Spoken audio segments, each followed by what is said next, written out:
गुरु प्यारी साध संगत तो राधा स्वामी जी।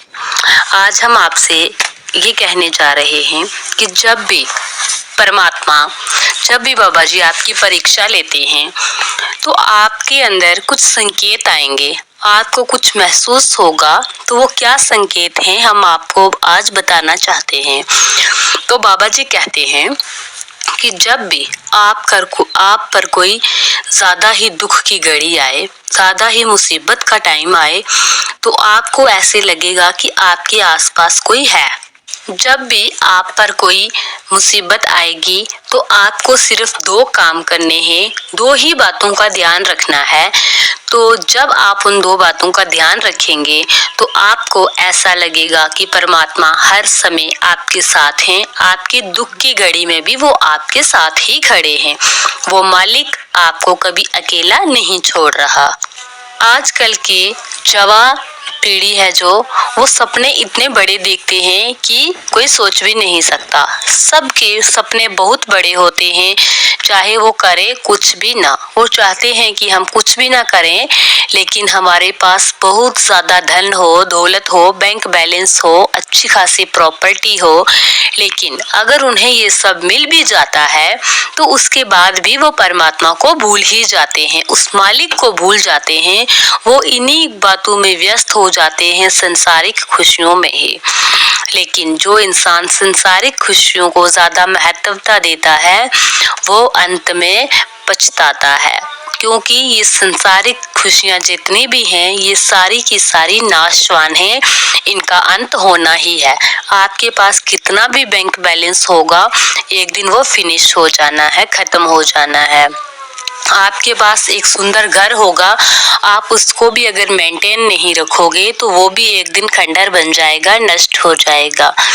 इसी प्रकार जो हमारा शरीर है, इसका भी हम ध्यान नहीं रखेंगे तो ये भी एक दिन खंडहर होना ही है। लेकिन हमने शरीर की खंडरता को नहीं देखना है, हमने अपनी आत्मा को देखना है। लेकिन उससे पहले अगर हमारा शरीर स्वस्थ होगा तो हम आत्मा के बारे में भी कुछ सोच पाएंगे। हमने अपनी आत्मा को भी जल जीवन सब कुछ देना है ताकि वो भी हरी भरी रहे, और उसके लिए खान पान सब कुछ की व्यवस्था क्या है, उस ईश्वर का नाम। जिस प्रकार शरीर हमारा बढ़ता है, ये तंदुरुस्त रहता है, अच्छी खाने से, अच्छा पीने से अच्छी सेहत रहती है, मानसिक संतुलन बने रहता है, उसी प्रकार आत्मा की संतुष्टि है। आत्मा का सबसे अच्छा बेस्ट वे है हरा भरा रहने का, परमात्मा का सिमरन। क्योंकि उसको क्या चाहिए, उसको चाहिए परमात्मा से मिलना बस, और उसकी कोई नीड ही नहीं है। ये जो इस संसार में हमें दिखाई देता है ये सब हमारे शरीर की जरूरत है, हमारे मन इससे जरूरत समझते हैं। लेकिन आत्मा से पूछो कि तुम्हें क्या चाहिए। एक दिन अपने आप के साथ बैठकर अपने आप से पूछना, अपनी आत्मा से, मन से नहीं, आत्मा से पूछना कि आखिर तुम्हें क्या चाहिए। देखना आपको सब कुछ शून्य लगेगा। आपकी आत्मा आपसे कहेगी कि मुझे तो कुछ चाहिए ही नहीं, मैं तो एक ऐसा प्रकाश हूँ, एक ऐसी रोशनी हूँ जिससे एक रोशनी के आप परम्पार सागर में जाकर मिल जाना है, उस पार ब्रह्म परमात्मा के साथ मिल जाना है। मुझे सब बस यही चाहिए और कुछ भी नहीं चाहिए। संसारिक चीजों से तो आत्मा को कोई वास्ता ही नहीं है, वो तो बिल्कुल एक शून्य की तरह खड़ी है। आप अपने मन के अकॉर्डिंग, हम अपने मन के अकॉर्डिंग चल चल के उसको परेशान कर रहे हैं। तो आत्मा की संजीवनी है उस परमात्मा का नाम। हम ये भूल जाते हैं कि इस सारे संसार पर किसकी हुकूमत चलती है। जिस सारी इस दुनिया पर, ब्रह्मांड पर जिसकी हुकूमत चलती है, हम उसको ही भूल कर बैठे हुए हैं, हमें वो याद ही नहीं है। हम सबको हमेशा ये बात याद रखनी चाहिए कि परमात्मा को हमारी जरूरत नहीं है, हमें परमात्मा की जरूरत है। परमात्मा को हमारी जरूरत कैसे होगी? वो तो खुद से परमात्मा है। उन्हें बस हमारी परवाह है, जरूरत नहीं, परवाह है, टेंशन है कि ये मेरा ही अंश है इनके अंदर और ये 84 के चक्कर में घूम रहे हैं। लेकिन उससे मिलने की चाहत, उसकी कमी हमें महसूस होनी चाहिए। और जिस इंसान को ये कमी महसूस होती है उसके साथ परमात्मा हमेशा हमेशा के लिए रहते हैं। पहली बात यही कि जो परमात्मा की कमी को फील करता है, जिस प्रकार हमारे घर का कोई सदस्य, जैसे हमारे माता पिता में से कोई ना रहे या हमारे भाई बहन में से कोई ना रहे, हमारे पति पत्नी में से कोई एक ना रहे, तो उसको उसकी कमी कितनी महसूस होती है ये तो वही जानता है। उसी प्रकार जब से हम अपने परमात्मा की कमी को महसूस करने लग जाएंगे तब से परमात्मा हमारे हर वक्त साथ रहेंगे, क्योंकि परमात्मा को पता चल गया है कि इसे मेरी कीमत का एहसास हो गया है, इसे मेरा अपनेपन का एहसास हो गया है। अगर हम अपने जीवन में बहुत अधिक दुखी हैं, अधिक परेशान हैं, तो दूसरी बात है कि अपना विश्वास कभी भी उस परमात्मा के प्रति डगमगाने न दें। कभी भी ये मत सोचें कि परमात्मा हमारा साथ नहीं दे रहा, परमात्मा को हमारा ध्यान नहीं, ये परमात्मा नहीं होते। अपनी सोच को कभी भी नास्तिक नहीं समझना। तो जो लोग मुसीबत के वक्त भी अपनी सोच को नास्तिक नहीं समझते, परमात्मा हमेशा उनके साथ ही रहते हैं। जिन लोगों की सोच मुसीबत के वक्त भी अपने परमात्मा के प्रति दृढ़ रहती है, पक्की रहती है, उसके अंदर परमात्मा के प्रति विश्वास रहता है, तो मानो कि परमात्मा उसके साथ ही हैं। जब परमात्मा हमें अपने ज्यादा करीब लाते हैं, बाबा जी जब भी वो अपनी रूहों को अपने ज्यादा करीब लाने की कोशिश करते हैं, तभी तो उनकी परीक्षा होती है, तभी उनकी परीक्षा लेनी वो शुरू कर देते हैं। जैसे कि एक इंसान, एक विद्यार्थी अपनी पहली कक्षा से उत्तीर्ण होकर अपनी आगे वाली कक्षा में जाता है, तो उसकी एक कड़ी से कड़ी परीक्षा होती है जिसे उसे पास करना होता है और उसके बाद वो अपनी आगे वाली कक्षा में प्रवेश कर जाता है और वो बहुत ही प्रसन्न होता है। उसी प्रकार जब भी हम अपने दुखों कष्टों में अपने होते हमारे कर्मों के हैं, लेकिन हम जब उनको परमात्मा की मौजूदगी में सहन करते हैं, तभी परमात्मा को हमसे ज्यादा प्रेम हो जाता है। तभी परमात्मा समझते हैं कि ये अपने ही दुखों के कारण दुखी है, अपने ही सुखों के कारण सुखी है, लेकिन ये मुझे नहीं भूला, ये मुझ पर अधिक विश्वास रखता है कि मैं इसके साथ रहूंगा और इसको उस दुख के वक्त का पता भी नहीं चलेगा कब गुजर गया। तो इन मुश्किलों और चैलेंजेस की वजह से जिनकी लाइफ अब बहुत परेशान है और वो उन्हें खुशी खुशी सहन कर रहे हैं, तो ये एक परमात्मा का संकेत है कि वो आपके साथ हैं। इतनी मुसीबत भरी जिंदगी में भी स्माइल करके जीना कोई परमात्मा के बिना नहीं हो सकता। उस परमात्मा के बिना कोई परेशानी में भी खुश नहीं रह सकता। परेशानी में लोग परेशान हो होकर डिप्रेशन में चले जाते हैं, लेकिन जो लोग उस परमात्मा की भजन बंदगी से जुड़े होते हैं, भजन सिमरन से जुड़े होते हैं, नाम दान से जुड़े होते हैं, वो कभी भी अपने दुख में भी दुखी नहीं होते हैं।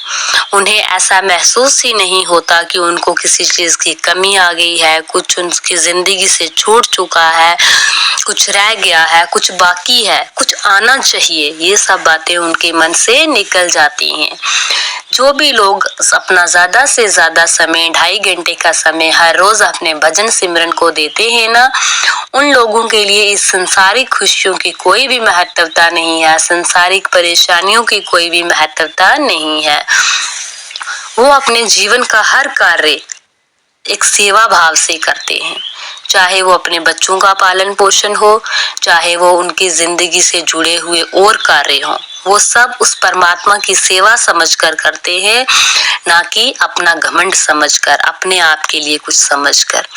उन्होंने सिर्फ सेवा करनी है, देने वाला तो वो परमात्मा है। तो जो लोग लेने की बजाय, अपने फल की बजाय अपने कर्मों पर ध्यान देते हैं, ज्यादा से ज्यादा वो ये समझ लें कि परमात्मा हमेशा उनके साथ हैं। उनका ये संकेत है परमात्मा का कि वो आपके आसपास हमेशा रहते हैं।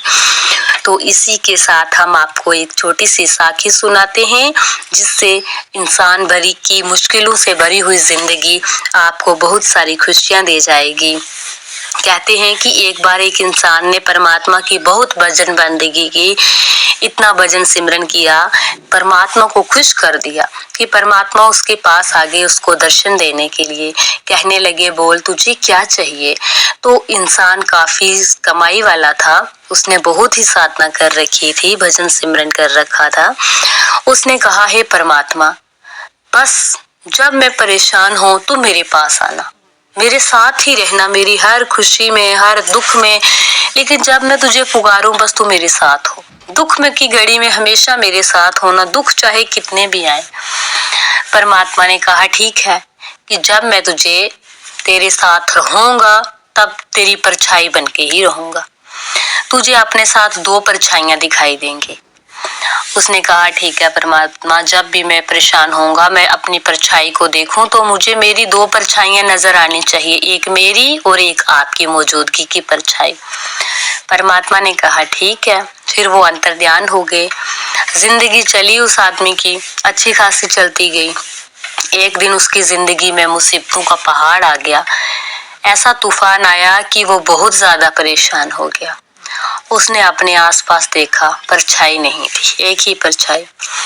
वो बहुत परेशान हुआ। उसने कहा, सोचा क्या पता मालिक साथ छोड़कर कहाँ चले गए, मेरे साथ उन्हें रहना अच्छा नहीं लगा, आज तो मुश्किल की घड़ी में छोड़ा उन्होंने मुझे।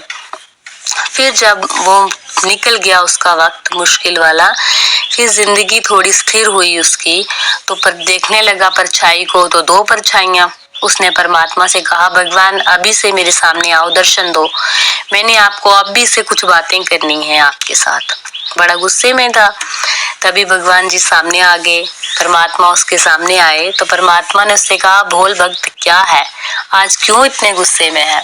उसने कहा, आज तो मेरी जिंदगी स्थिर चल रही है, बैलेंस हो रही है, आज तो आप मेरे साथ आ गए हो, अभी तो मेरी दो परछाइयां हैं, लेकिन जब मेरे ऊपर इतनी मुसीबत आई तब मैं अकेला क्यों था, तब आप कहाँ थे, आपको मेरी याद नहीं आई, अपने वचनों को भूल गए क्या।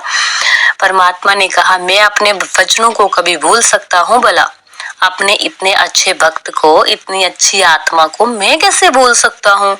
तो उसने कहा, फिर मेरी एक परछाई क्यों थी, मैंने दुख के वक्त अपनी परछाइयां देखी, एक ही परछाई थी, वो क्यों।